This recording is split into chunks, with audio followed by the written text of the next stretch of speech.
My boyfriend lost his memory. He remembered everything except me, even claiming, "We broke up ages ago." I thought he was just using his amnesia as an excuse. So, Chloe and I spent 3 grueling days putting together an elaborate plan to make Leo fall in love with me again. Every day, I pretended to be a devoted admirer. Just as I was secretly lamenting why this handsome face had forgotten me, another even handsomer face appeared, then flashed our marriage certificate at me. All 4 of us were speechless. "Uncle, why didn't you tell me you got married?" Leo called him uncle? I turned to the other handsome face. "Why didn't you tell me you married me?" Chloe, Leo, uncle, and I sat around the dining table, staring at each other in bewildered silence. Though it was summer, the atmosphere was so chilling it sent shivers down my spine. 5 days ago, I discovered my boyfriend had lost his memory. When he saw me, he looked like he didn't recognize me at all. When I recounted our sweet nothings, he stared at me as if I were an idiot. Internally, I gasped, my boyfriend actually lost his memory. He was my college boyfriend. We'd barely enjoyed a few days of sweet life after graduation, so how could he just forget me? No way was I letting this handsome boyfriend go. When I heard the news, my heart ached terribly. I went to several hospitals, visiting neurosurgery departments, swearing I'd spend every last penny to cure him. "We'll only know the full extent after the patient has been examined," the doctor said. "But it's best not to force him to remember past events, as it could cause further trauma." As the doctor spoke, I diligently took notes, determined to save my amnesiac boyfriend. I absolutely couldn't take advantage of his vulnerability or abandon him. When I first learned about his amnesia, I was temporarily panicked. But then it hit me, this kind of plotline is all over novels. I hardened my resolve. No problem. Physical attraction will definitely make him all for me again. Once he regained his memory, he'd be incredibly touched, and we'd have an epic love story. But he remained unmoved, even concocting excuses. I knew, deep down, a voice must be telling him to protect me and not cause me trouble. "Mia," he insisted, "we broke up ages ago. Stop bothering me." Chloe and I put our heads together and devised a perfect plan, determined to make Leo, with his amnesia, fall for me again. "Chloe," I asked, "what's the quickest way to make a handsome guy fall in love with me?" "Keep it in the family, as they say." I couldn't think of anyone else to discuss this with besides my best friend. "I think you need to move him with sincerity," Chloe advised. "Handsome guys are surrounded by beautiful women, so sincerity is the most important thing." "Chloe, you're truly a love whiz." "I think you're absolutely right." Listening to Chloe, I felt I had learned a great deal. I showered her with thanks and immediately crafted a meticulous plan, serving tea and water, showing gentle vulnerability, and focusing on recreating our past moments. Even if he couldn't remember, I'd make him fall for me again. No sooner said than done. To avoid agitating Leo, I spent the next few days not mentioning our past relationship, instead focusing on being attentive and caring, literally becoming Leo's devoted admirer. Just like that, once the plan was set, I became an NPC who appeared by Leo's side at the same time every day. "Leo, is this temperature okay? Are you hot? Leo, what do you want to eat today? My treat. Leo, how about I go with you for your checkup?" Honestly, I even impressed myself. I pulled out all the stops, firmly believing that if I persevered, I could win Leo back. Saving an amnesiac sweetheart, this plot was just too good. Even though he repeatedly stressed, "Mia, we've already broken up," I shamelessly replied, "I know. It's okay, we can get back together. I won't mind a bit." As I said it, I gave Leo a meaningful look. Tioch. Inking back now, I really want to kick myself. What exactly was I so confident about? What a huge misunderstanding. At that moment, only one thought echoed in my mind, give me a break. When pulled out our marriage certificate, I was still fawning over Leo's handsome face, saying, "Leo, I really do like you." The moment Marcus appeared, I instantly grabbed Chloe's hand. "Chloe, this one's even more handsome." "Yeah, I think so too. Maybe you should try pursuing him instead." "As my wife, you're telling him you like him?" At that moment, all 3 of our brains went offline. How was it that I hadn't even won back my ex-boyfriend, and my current husband had already shown up? Chloe and I exchanged glances, while Marcus's face turned as black as thunder. "You're married?" "Huh, I'm married? You don't know you're married?" "Oh, I didn't know." My mind was a blur. What a dramatic scene. As I looked at Marcus, my inner monologue was, "I don't know this guy. Even if he's handsome, he can't just accuse me like this. Uncle, you're married?" When blurted out uncle, we were even more confused. A complete mess, might as well go with the flow. I didn't know I'd broken up with my ex-boyfriend, and I didn't know I was married. Chloe nudged me. Mia, are you the one with amnesia? I repeatedly examined the marriage certificate Marcus handed me, then leaned over and asked Chloe, can you tell if this is real? Predictably, Chloe gave me an eye roll. Seriously, it's your wedding, not mine. Besides, I've never seen a real one before. But the official seal looks pretty real, and the photo doesn't seem photoshopped. At that moment, I truly understood what it meant to be on pins and needles. The air was so quiet it was chilling. I tried to break the awkward silence. Uncle. Mr. Marcus, when exactly did we get married? Well, that was worse than saying nothing at all. Marcus's face soured even further. For the first time in my life, I felt my vocabulary was RLY inadequate. The date's on it. Can't you read? He said it with such force, I could almost hear him grinding his teeth. Right. 6 days ago. The day before I discovered my ex-boyfriend had amnesia. The plot just thickened. Now, I dared not say another word. I tried to signal Chloe for help, but she wouldn't look at me, even though my eyes were practically smoking from the effort. Every man for himself, I guess. Someone save me. Wait, no. As my husband, he only just found out I had amnesia after all these days. He wasn't exactly a stellar spouse either. I silently pumped myself up. Yes. That's it, talk back to him. That way, we'll have the upper hand. Then, looking at Marcus, who was still staring intently at me, he. I could only offer an awkward, placating laugh. I just can't do it. I pinned my hopes on Leo again. Leo. Oh no. Little, why didn't you tell me Uncle was coming today?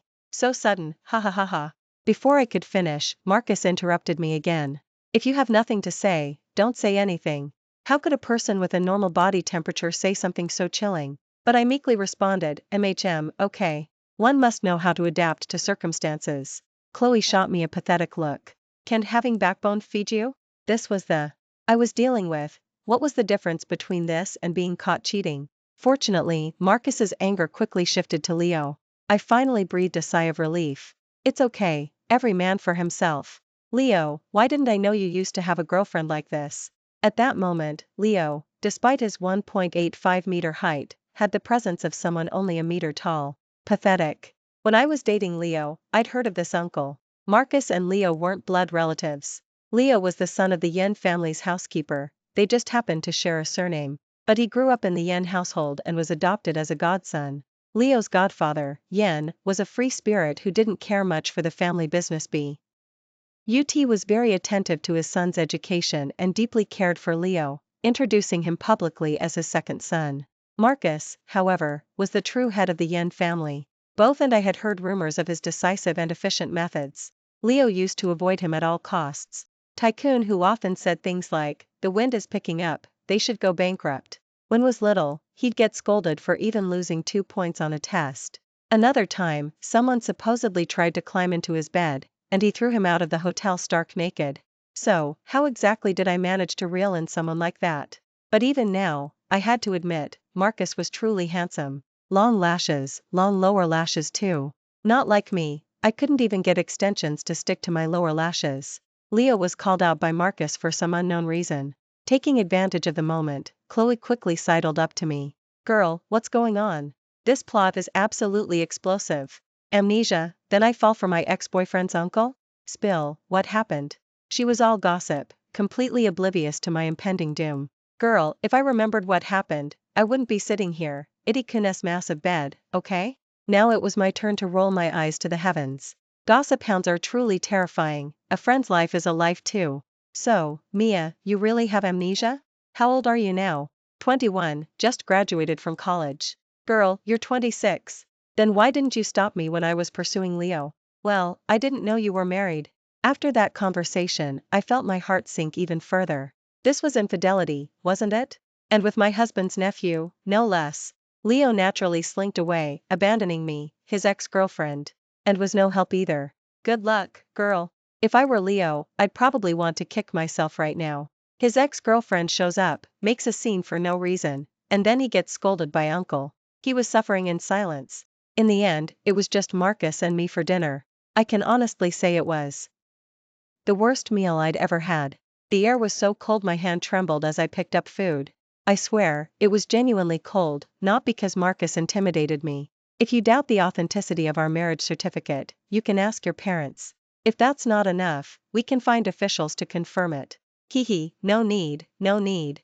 Tycoon, like you lie to me, right? As soon as he finished speaking, I immediately pulled out my phone and tentatively sent a message to Sarah. Marcus reminded me, I could ask.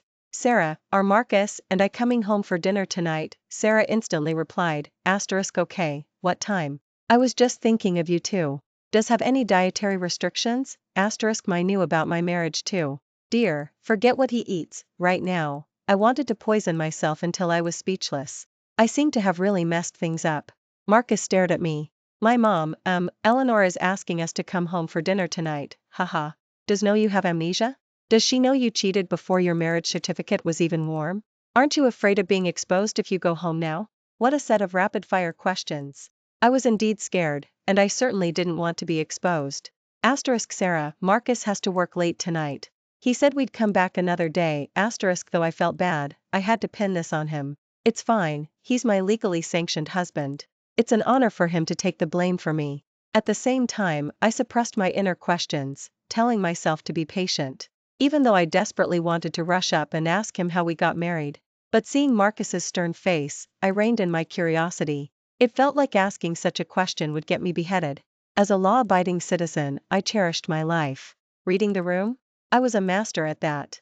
So, where are we going now? Aren't charismatic CEO? I wished he'd just hand me a black card and tell me, woman, I'm not going home. Here's money, buy whatever you like. Alas, fate had other plans. In the next second, Marcus' words utterly shattered my fantasy. As a married man, I come home promptly every night. Bullshit.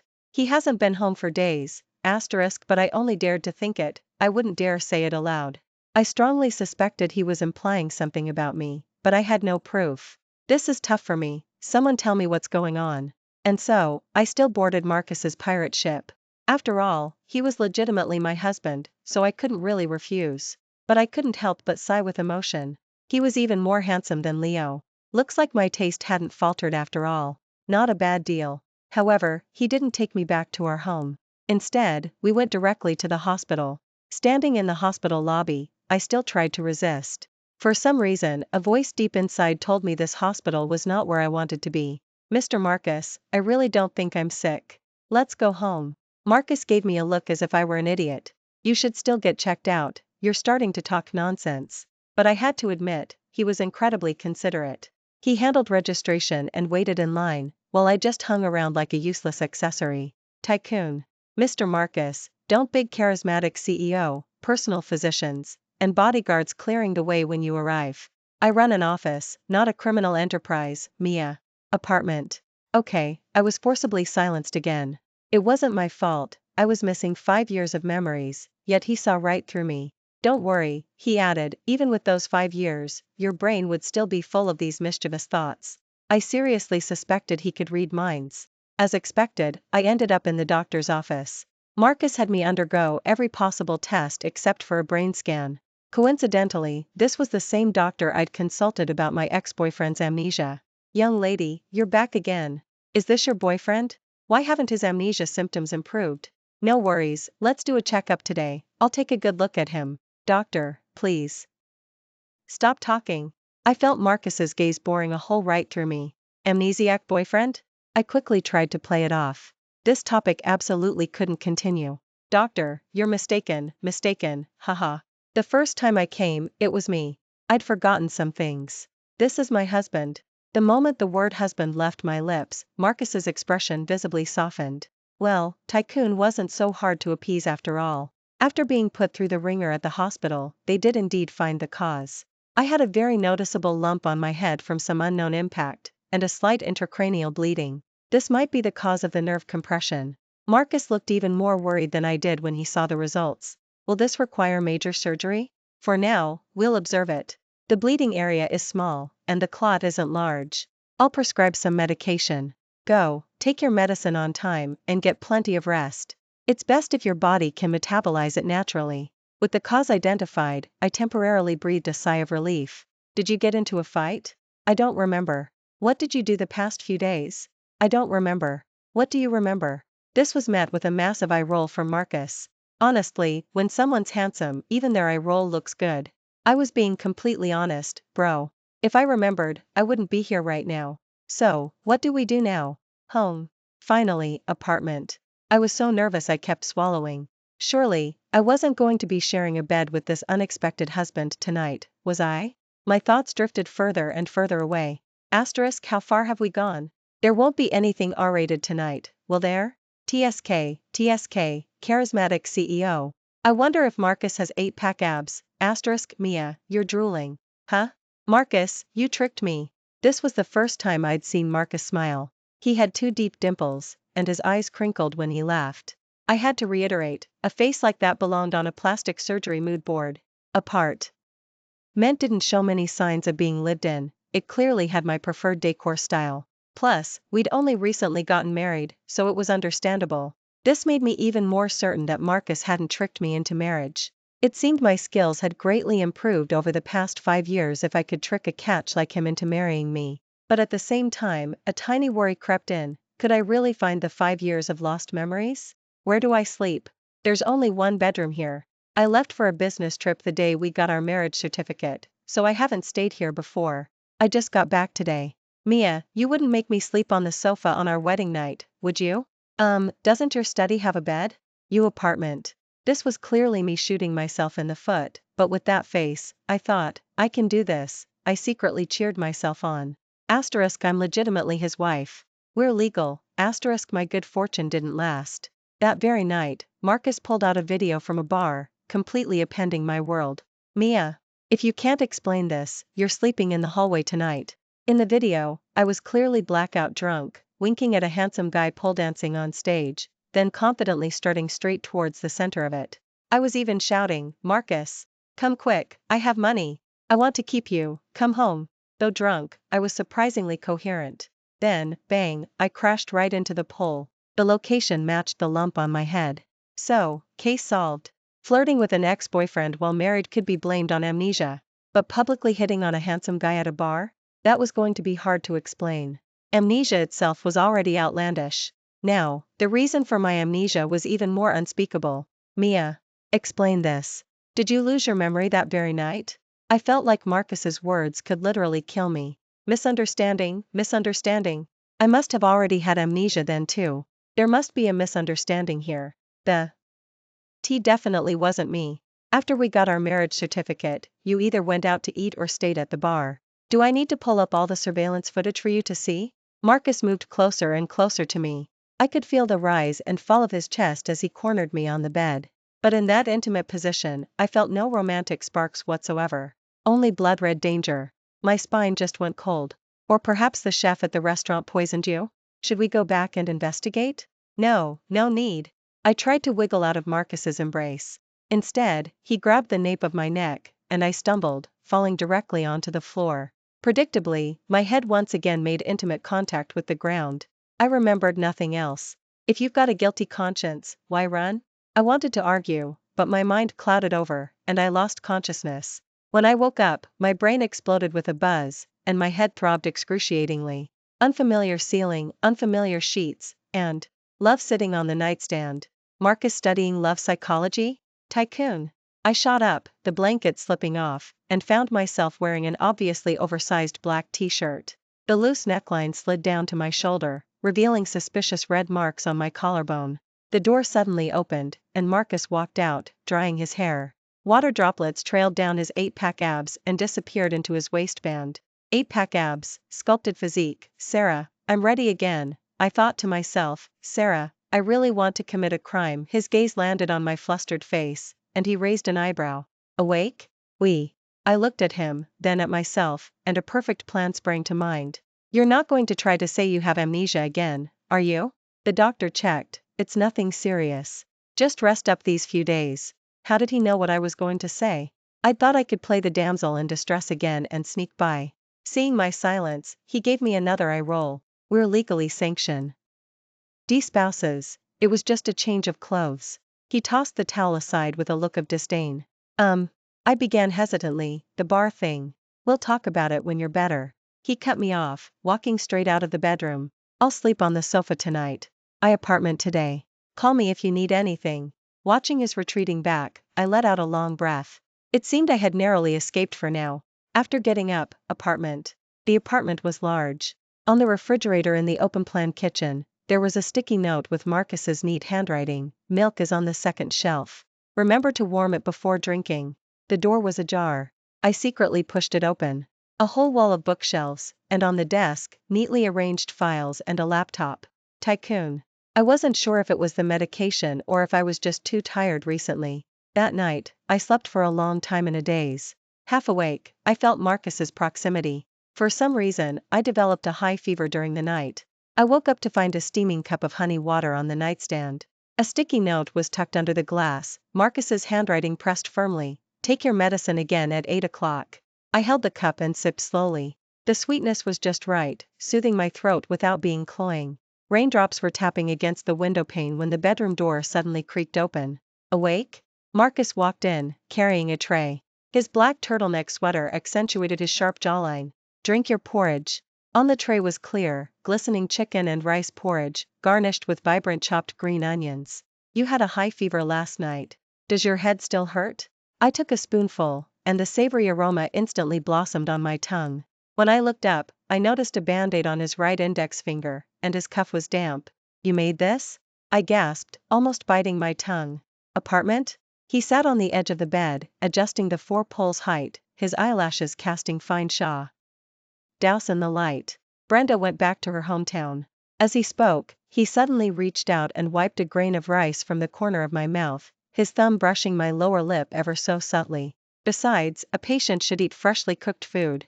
Those distinctly jointed fingers paused in my line of sight for 2 seconds before retracting, and the air suddenly grew thick.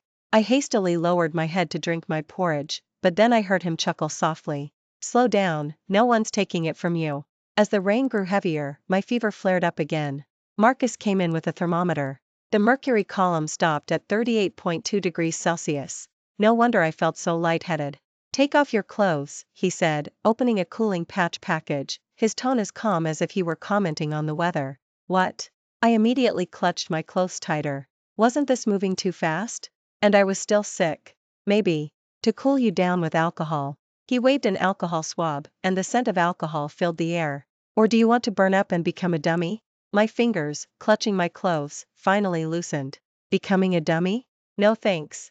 I didn't need any more damage to my intelligence. Although the marriage certificate was real, I was practically a stranger to him now. Marcus seemed to sense my hesitation. He turned and pulled the curtains closed. Close your eyes. In the darkened bedroom, a cool touch first landed on the back of my neck. His breathing grew heavier, and my senses were heightened in the dim light. His hand, wrapped around an alcohol swab, traced down my spine, pausing briefly at each spot. I bit my lip hard, trying not to make any strange sounds, until his hand reached my waist. Turn over. The hem of my t-shirt was gently lifted, and the alcohol swab brushing my collarbone sent a shiver through me. His breathing suddenly deepened, and his fingertips clearly hesitated when they touched the edge of my bra. Wipe the rest yourself. He suddenly shoved the swab into my hand, then turned, knocking over the water glass on the nightstand. Amidst the sound of shattering glass, I caught a glimpse of his flushed earlobes. So, he gets shy too, huh? I was woken by thunder in the middle of the night and found him asleep on the bedroom sofa. His laptop was still on. I crept closer and saw his brow furrowed, his tie loosely around his neck. Impulsively, I reached out to smooth that crease, but he suddenly grabbed my wrist. In the dark, his eyes shone astonishingly bright. Do you know how dangerous it is to approach a sleeping man in the middle of the night? I froze, the warmth of his palm burning through my sleepwear. Just when I thought something was about to happen, he simply pressed me back onto the bed, carefully tucked in the blankets, and said, "Go to sleep." The next morning, I found him in the kitchen, frying eggs. Sunlight through the screen window gilded his profile. His shirt sleeves were rolled up to his elbows, revealing his smoothly muscled forearms. In the frying pan, the fried egg edges were crispy and golden, cooked exactly to my liking. How did you know I like them like this? I asked intentionally as I took the plate. Marcus squeezed ketchup into a heart shape. Someone, apartment for dinner, stared at the runny egg and said 3 times, "I wish it were cooked a little more." He suddenly leaned in, his nose almost touching mine. Now do you believe we're married? Ketchup got on his cuff, and I instinctively reached out with my thumb to wipe it. That movement made us both freeze simultaneously. There was a faint, crescent-shaped scar on the inside of his wrist. This is. You bit me. The day we got our marriage certificate, you said you hadn't had time to buy a ring yet, so this was your mark, like a puppy staking its territory. Marcus today was completely different from the day I first met him. How to put it? He had a very husbandly vibe. Sometimes, seeing him stand there, I felt an unsettling sensation. I was actually Mari. Edition. But looking at him, I couldn't help but feel happy. He wasn't bad at all. Many days passed like this, and I gradually accepted the fact that I was married. My interactions with Marcus became more harmonious, but I grew more anxious. I've taken my medicine, I've seen the doctor, and I still can't remember anything. Marcus, based on my current mental age, you're totally robbing the cradle. What's the rush? The doctor said it would take time. Besides, I'm not in a hurry, so why are you? How could I not be in a rush? Apartment every day. If I went out, he'd follow. He didn't even go to the office. It was all video calls or assistants coming over. My cozy home workplace vibe. At this rate, our home. But my memories returned faster than I expected. One night, after falling asleep, a flashback played over and over in my mind. I remembered my breakup with Leo, and I remembered my first meeting with Marcus. If my memory had just gone back another 6 months, I would have known that Leo and I had already broken up. It was a peaceful split, but I was the one who ended it. No wonder Leo looked so surprised when he saw me then. We hadn't seen each other in ages. Even now, I couldn't help but wonder why I had been so confident back then. If only I'd listened to Leo a bit more, the situation wouldn't have been so embarrassing. As for Marcus, I'd known him for less than a month. I finally understood why Marcus refused to tell me the story of how we met. It was truly awkward to recount. Since I was 26 and still unmarried, my loving mother and father thoughtfully arranged a blind date for me. Unsurprisingly, Marcus was my blind date. The first thing I said when I saw Marcus was, "Handsome, want to get our marriage certificate?" My treat. Sure enough, no matter how old I got, my appreciation for handsome men never changed. The first time I saw him, he was wearing a simple white t-shirt and black pants. But he stood out in the crowd, and I just knew he was my type. I am. Diately texted Sarah. Sarah, I'm in love. I'm getting married.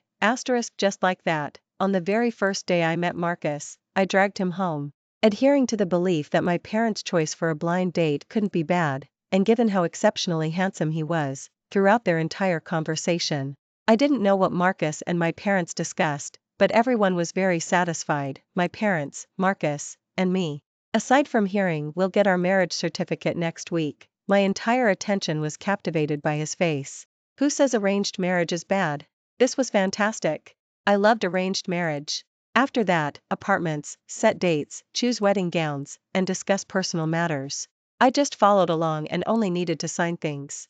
After meeting his parents, things became even smoother. His parents were extremely troubled by their confirmed bachelor son's reluctance to marry. They were incredibly pleased with me. They were practically begging me to take him off their hands.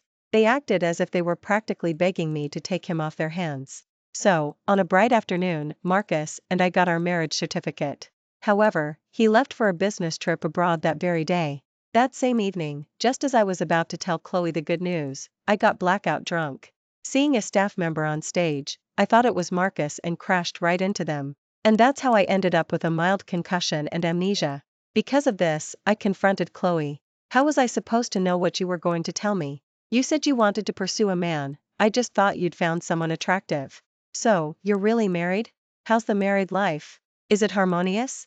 Seeing gossipy eyes, I knew that between the two of us, we couldn't form one rational brain, so asking her was pointless. As for married life, Marcus had been sleeping on the sofa the whole time. Aside from that one handsome man emerging from the bath scene, I haven't even had a taste of the IED life. Thinking about it, aside from following the necessary procedures, Marcus and I hadn't spent much time together.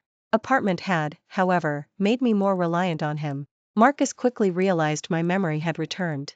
In his words, "Your brain is solely for looking at handsome men, your expressions betray everything." And then, I happily got another hospital day trip. So, why did you go on a blind date? Don't charismatic CEO? Don't you have a one that got away? Why did you agree to marry me? Do you have a hidden condition? Is this your first marriage? Hey, no need for a blood draw, right? I'm a normal person, too. I get pressured to get married. I don't have the one that got away, and no arranged marriage. I only said yes because you proposed marriage to me. I'm a normal person, this is my first marriage, and I've been in 2 relationships. This time, it was my turn to face the rapid-fire questions. Marcus was pressing a cotton ball to my bleeding spot, answering with a serious expression. Besides, you've already asked all these questions. It seemed his memories weren't entirely complete yet, there were still some discrepancies. The wedding, as expected, arrived. Don't move. In the dressing room, he knelt and put my wedding shoes on, the wedding ring on his finger grazed my ankle. You once said you wanted to marry someone who would kneel down to tie your shoelaces. That was a joke I made with Leo years ago. How would he know that? A crystal chandelier refracted rainbow light patterns across the chapel dome. I stood at the end of the aisle in a mermaid wedding gown. Marcus's suit pocket held a calla lily, the same type he brought when we first met on our blind date. The groom may kiss the bride. The warmth of his palm cupping the back of my neck was more intense than sunlight. The moment our lips met, the cheers of the guests faded away. I only heard his rapid breathing. Finally. What? Finally, I can openly kiss you. His fingertip ushed my earlobe. I've waited since you were 20. The instant the confetti burst, Marcus pulled me into his arms with a practiced ease, as if he'd rehearsed it 1,000 times. Mia, this wasn't an impulse. Falling in love with you was always my plan. I suddenly remembered that I had seen him at his family's home before. A fleeting glimpse, and Marcus remembered it for 6 years.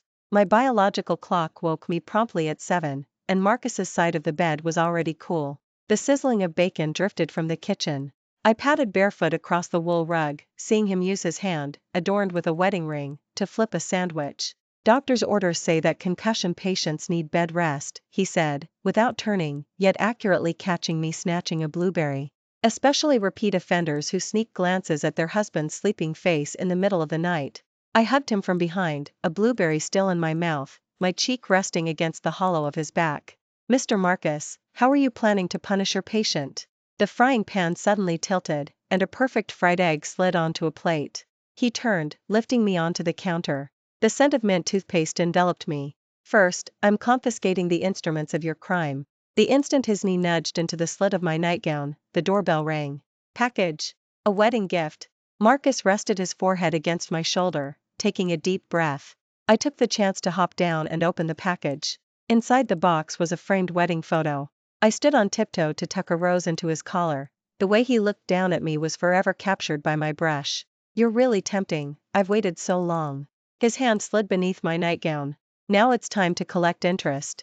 Thank you for watching today's story. If you enjoyed this video, please like and share it with your friends. We look forward to hearing your thoughts in the comments section. Feel free to share your views. Don't forget to subscribe to our channel for more exciting stories.